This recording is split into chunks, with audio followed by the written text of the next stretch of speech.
सभी पशु पालकों, किसान भाइयों बहनों को मैं बहुत बहुत बधाई और शुभकामनाएं देता हूं, क्योंकि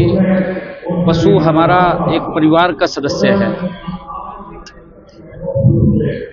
और किसान की आय में वो महत्वपूर्ण भूमिका अदा करता है। और हमारा जो पशुपालक है वो अपने पशु को अपने परिवार के सदस्य के रूप में देखता है। आज ये 41वीं राज्य स्तरीय पशु धन प्रदर्शनी का आज समापन अवसर पर, क्योंकि पिछले 3 दिनों से लोगों ने अलग अलग यहाँ पर चाहे जो पशु कैट हो या अन्य प्रदर्शनी हो उसके अंदर भाग लिया है, और जिन हमारे पशुपालकों ने इनाम जीते हैं मैं उनको भी बहुत बहुत बधाई और शुभकामनाएं देता हूं। इससे हमारा पशुधन तो बढ़ता है, परंतु आने वाली जो पीढ़ियां हैं उनके स्वस्थ पोषाहार के लिए भी वो उत्पादन करते हैं, और क्योंकि पशु से उनकी इनकम बढ़ती है, इनकम का स्रोत ये खड़ा होता है, और सरकार समय समय के ऊपर सहयोग करती है। जैसा हमने कहा है कि गौ शालाओं को किस प्रकार से मजबूती किया जा रहा है, और पशुओं को भी हमने जो प्राकृतिक खेती की पिछले बजट में बात किया था कि जो किसान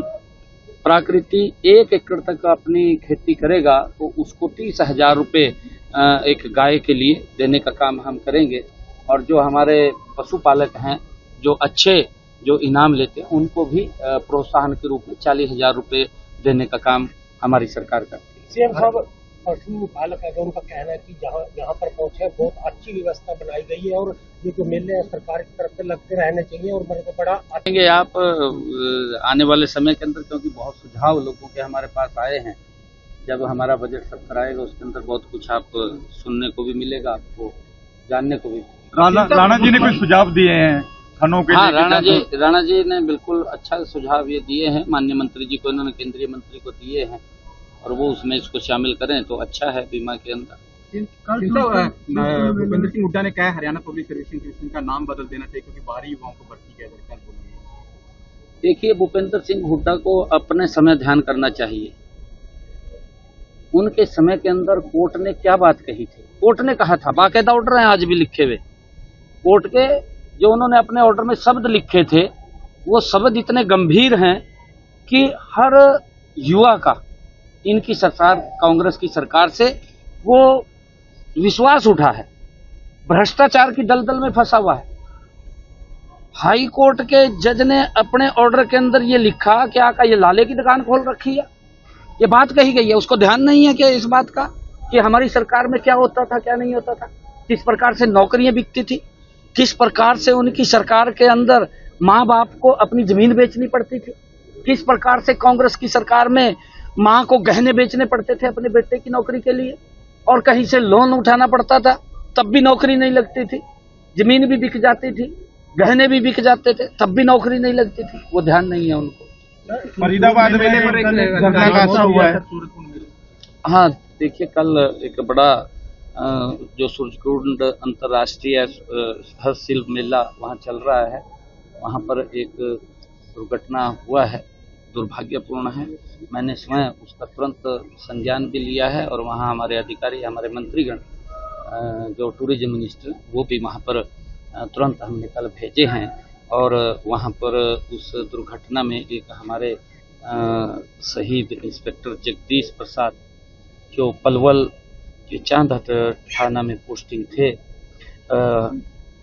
वो उसमें शहीद हुए हैं, क्योंकि लोगों की जान बचाते हुए वो जब वो टूटा तो एकदम वो अंदर जब गए तो वो उसकी चपेट में आए हैं और वो शहीद हुए हैं। मैं परिवार के लोगों को भी ये विश्वास दिलाता हूँ कि हर संभव सरकार उनके साथ खड़ी है, क्योंकि दुर्भाग्यपूर्ण है ये घटना जो हुई है, और हर संभव सहायता हम मुहैया कराएंगे। और इसी के साथ जो शहीद हमारा पुलिसकर्मी हुआ है उसको आर्थिक सुरक्षा तो प्रदान की जाएगी, जैसा कि उसके अंदर, क्योंकि वो ऑन ड्यूटी वहाँ पर काम कर रहे थे, परंतु जब आर्थिक सहायता हम उपलब्ध कराएंगे तो उनके एक बच्चे को सरकारी नौकरी भी सरकार देने का काम करेगी, ये मैं कहता हूँ। और मैंने स्वयं जैसा कहा भी है कि मैं स्वयं उसको वॉच कर रहा हूँ, देख रहा हूँ। और जो हॉस्पिटल में घायल लोग हैं, वो सुप्रीम अस्पताल है फरीदाबाद में, उसके अंदर लगभग 8 लोग घायल थे,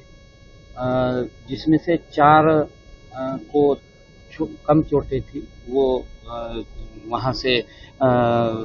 डिस्चार्ज हुए हैं और 4 गंभीर रूप से घायल थे। 4 गंभीर रूप से घायल थे। उन सभी घायलों को भी हम, क्योंकि सरकार की तरफ से मैंने कल ही आदेश जारी कर दिए थे भी उनका कोई पैसा नहीं लगेगा, सरकार अपने खर्चे से उनका इलाज कराएगी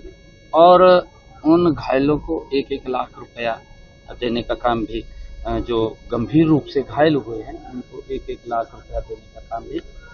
कुछ जांच के आदेश दिए हों सर? हाँ, मैंने ये भी कहा है, वहाँ ड्यूटी लगाई है, जांच के आदेश दिए हैं कि इस सारे की रिपोर्ट बना करके वो देंगे कि क्या कारण हुए, किस कारण से वो हुआ है, क्योंकि उसकी हर रोज चेकिंग होती थी, उसकी रिपोर्ट भी बनती थी, किस कारण से वो घटना हुई है, उसके बारे में भी मैंने जांच की बात की। किसानों की दिक्कत ये रही है कि हरियाणा बिल की नस्लों को जो है वो कम प्रतियोगिता में नाम मिले हैं, जो मिक्स ब्रीड को ज़्यादा है। नहीं, देखिए, ये तो जो हमारे जजेज बैठते हैं वो सारा का सारा उसको देखते हैं और हमने ये भी कहा है कि उसके लिए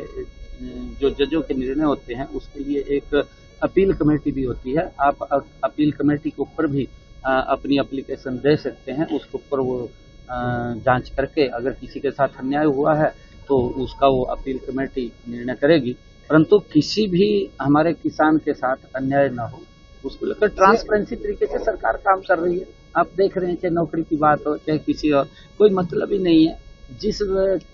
भाई ने अच्छा काम किया है, अच्छी मेहनत की है, उसको सम्मान मिलना चाहिए, सरकार का दायित्व है और सरकार उसके लिए काम कर रही है। SYL को लेकर जो लगातार टीमें आ रही हैं, आने वाले समय पंजाब में क्या कमल का कि जो भी सरकारें रही, कांग्रेस की सरकार रही है, सजाबाग तो बड़े बड़े दिखाए, परंतु सजाबाग दिखाने के बाद करया कुछ नहीं, अपने लोगों का ही कर लिया। कि वो रवनीत बिट्टू ने वहाँ के जो चन्नी के बारे में बताया, उसने कुछ उसको ऊपर टिप्पणी की थी, टिप्पणी का जवाब उसने दिया था, क्योंकि कांग्रेस का मतलब है लूट को खसोट करना, कांग्रेस का मतलब लोगों को सुविधाएं देना नहीं है। और लोगों ने पंजाब के विश्वास किया था कि भाई कांग्रेस ने बड़ी लूट खसोट की है, कि ये आम आदमी वाले बड़े बोले बनकाए हैं, जिस तरह दिल्ली के अंदर एक मासूमियत का चीरा उन्होंने लगाया था, अभी यहाँ भी शायद भला पंजाब का करेंगे। पंजाब के लोगों ने विश्वास किया, परंतु उन्होंने कांग्रेस से बड़ा विश्वासघात किया। पहले तो दिल्ली के लोगों के साथ विश्वासघात किया और फिर पंजाब के लोगों को, तो ये लोग बोल रहे हैं पंजाब के भी कब पंडा छूटे मारा आम आदमी पे, और इतना भ्रष्टाचार। आज वहाँ पंजाब के अंदर दफ्तर में भी अगर कोई साइन कराने के लिए अपनी फाइल पे जाता है, वो भी बिना सेवा के नहीं मिलते, साइन नहीं होते हैं। इस प्रकार का तंत्र, लोग उससे किस प्रकार से गुंडागर्दी, लाइन ऑर्डर की व्यवस्था किस प्रकार से आपके सामने है, क्या स्थिति बनी है। लोग डरे हुए हैं पंजाब के अंदर, लोगों का नहीं, किसी की कोई पेंशन रुकी पड़ेगी। ठीक है, थैंक यू।